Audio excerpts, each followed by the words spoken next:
खेड आळंदी विधानसभा मतदारसंघात महायुतीमध्ये बंडखोरी। विधानसभा संघटक अक्षय जाधव यांनी भरला अपक्ष उमेदवारी अर्ज। खेड आळंदी विधानसभा मतदारसंघातून एक मोठी बातमी समोर येते। खेड आळंदी विधानसभा मतदारसंघ हा जागा वाटपामध्ये महायुतीच्या राष्ट्रवादी काँग्रेसला सुटलेला आहे।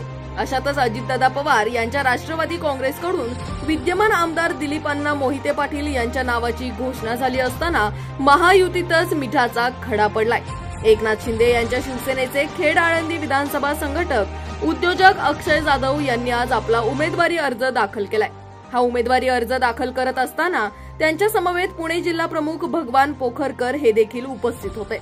विद्यमान आमदार दिलीप अण्णा मोहिते पाटील यांच्या विरोधात महाविकास आघाडीचा उमेदवार कोण असेल हे अद्याप ठरले नसताना महायुतीतूनच शिवसेनेचे अक्षय जाधव यांनी उमेदवारी अर्ज भरल्याने महायुतीची मात्र या ठिकाणी डोकेदुखी वाढणार आहे।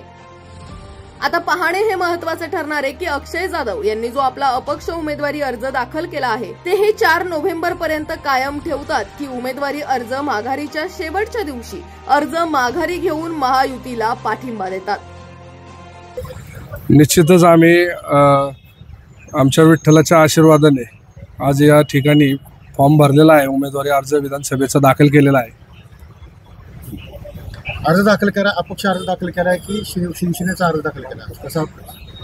नक्कीच खेड तालुक्याच्या विकासाच्या धोरणांसाठी आम्ही या ठिकाणी आमच्या महायुतीत जरी विद्यमानांना तिकीट घोषित केलं असलं तरी आम्ही या ठिकाणी आमचा अर्ज हा अपक्ष उमेदवार म्हणून भरलेला आहे। तुमचं विजयाचं गणित कसं असेल?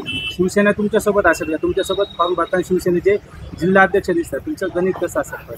शिवसेना ज्या दिवशीपासनं मला तयारी करायला सांगितली आहे त्या दिवशीपासनं आमचं शिवसेना एक कुटुंब आहे। आमची शिवसेना आमच्या सोबत आहे। आम्ही सर्वजण एक विचाराने आमची शिवसेना या ठिकाणी आम्ही फॉर्म भरायला आलो आहे। आमच्या डोक्यात फक्त खेडचं विजन आहे, खेड तालुक्याचं आणि विकास कामांचे धोरणं आहेत, याच्या पलीकडे काही नाही आहे। त्यामुळे आम्ही उमेदवारी अर्ज दाखल केलेला आहे। शिवसेना तर महायुतीत सहभागी आहे, मग महायुतीत जागा ही अजित पवार गटाला आहे। नाही, नक्कीच जागा जरी अजित पवार गटाला गेली असली तरी आमची या ठिकाणी मागणी होती की हा शिवसेनेचा बालेकिल्ला असल्या कारणाने ही जागा आम्हाला सुटावी, पण काही कारणास्तव स्टँडिंग उमेदवार दिल्या कारणाने ही जागा सुटू शकली नाही। पण आज आम्ही अपक्ष उमेदवारी अर्ज करून ही जागा निवडून आणून नक्कीच आम्ही महायुतीत देऊ। खरं महायुतीमध्ये तुम्ही बंडखोरी आज करताय, अपक्ष अर्ज दाखल केलाय आणि तिकडे म्हणजे मुख्यमंत्री जरी महायुतीमध्ये असले तरी बंडखोरी करताय, त्याचा काय परिणाम होईल? काय हा ना, खेड तालुक्याच्या जनतेच्या विकासासाठी कुठल्याही परिणामांची मी तमा बाळगत नाही। खेड तालुक्याची जनता हेच माझ्यासाठी तिकीट आहे आणि खेड तालुक्याच्या जनतेसाठी मी अपक्ष अर्ज भरलेला आहे। निश्चितपणानं खेड तालुक्यामध्ये राष्ट्रवादीपेक्षा शिवसेनेची ताकद जास्त आहे। आमची मागणी होती शिवसेनेला जागा सुटली पाहिजे होती, कारण या ठिकाणी शिवसेनेचा उमेदवार 100% विजयी झाला असता।